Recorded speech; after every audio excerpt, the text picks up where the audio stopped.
I've got this one cabinet left to do in the corner. However, before I do that, there's a couple of things that I need to take care of. The first was to put the top on the base cabinet down here, which is not actually a full top, it's just a partial top. So I quickly cut out the parts for that and got that installed, and that's what you're watching now.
While that was happening, I also cut out a piece of plywood, 1/2 inch for the base.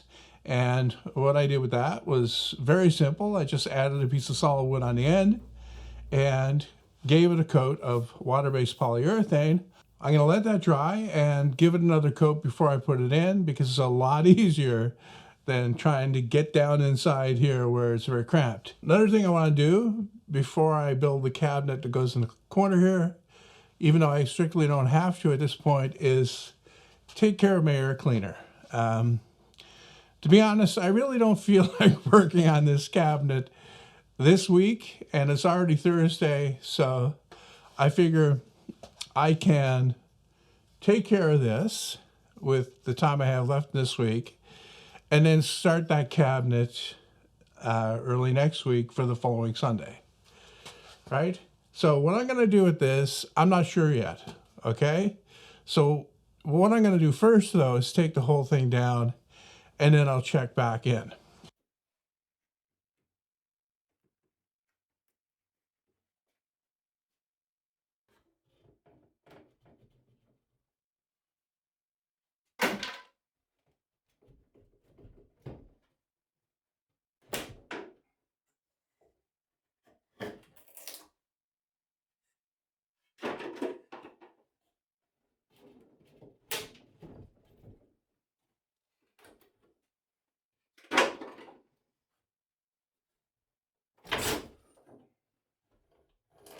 All right, so that came down fairly well, which was not unexpected. I know that when I put it up, I used brad nails to hold it in, no glue or anything. So, air cleaner unit itself, there's not really anything wrong with this, except for the way that I configured the output from it. I left it wide open rather than to try to channel it. I tested it both ways at the time, and channeling it, like making it into more of the snail-shaped thing, increase the pressure, the suction, and the airflow, you know, the velocity or whatever, except it increased the noise. And at the time, I was trying to concentrate as much as possible on noise reduction. However, I think that I should change it so that it does maximize the airflow through it. The other thing about this is that it was built on with a pump motor from a jet pump, and also a homemade impeller that was kind of questionable. But how long ago did I make this? It's more than a year, and I've been using this a lot, so it is reliable. All right, so that's been tested and proven to be reliable, so I can improve this a bit more by changing that output. Here you can see what I was talking about. You can see the impeller inside there. This is wide open. Now normally what you would have is this would be narrowed down, like it would come up around, and then the opening where it blows out would be reduced, and that should increase the pressure and the airflow as a consequence. Not that I was having a problem with airflow before, but this compromise that I made here was for the sake of noise. And I don't think that there was that much of a difference in hindsight. So I'm gonna fashion something to put in there to make it better.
All right, there you go. See what I did? I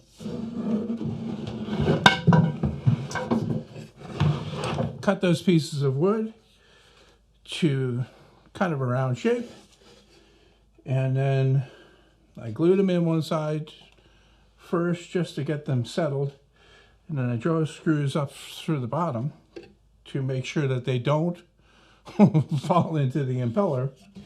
And then I put the cover on and I did the same. I drove screws down into them from there.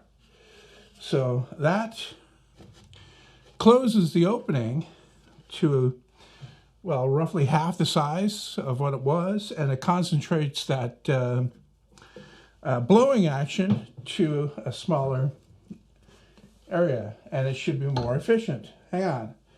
I have it temporarily rigged up here so I can plug it in, and we'll see just how bad it is.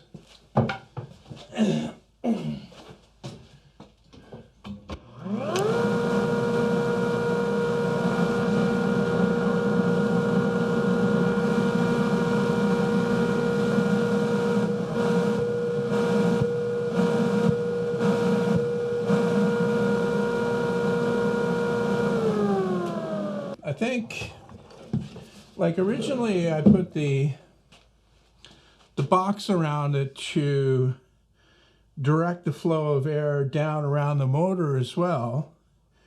And I think that was a good idea, but I don't know how it's going to react, because I had that baffle before that I had to take out. Well, I didn't have to take it out, actually. I could have left it in. And that directed the air that way. So maybe I'll just pull nails out and put it back in again.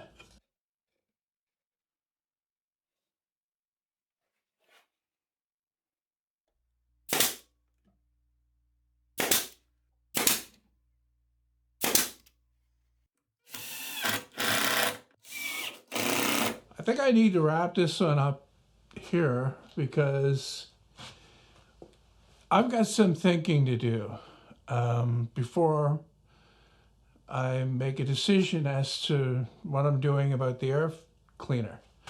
Because looking at what I took down, which was, over there, that would fit here above the miter saw.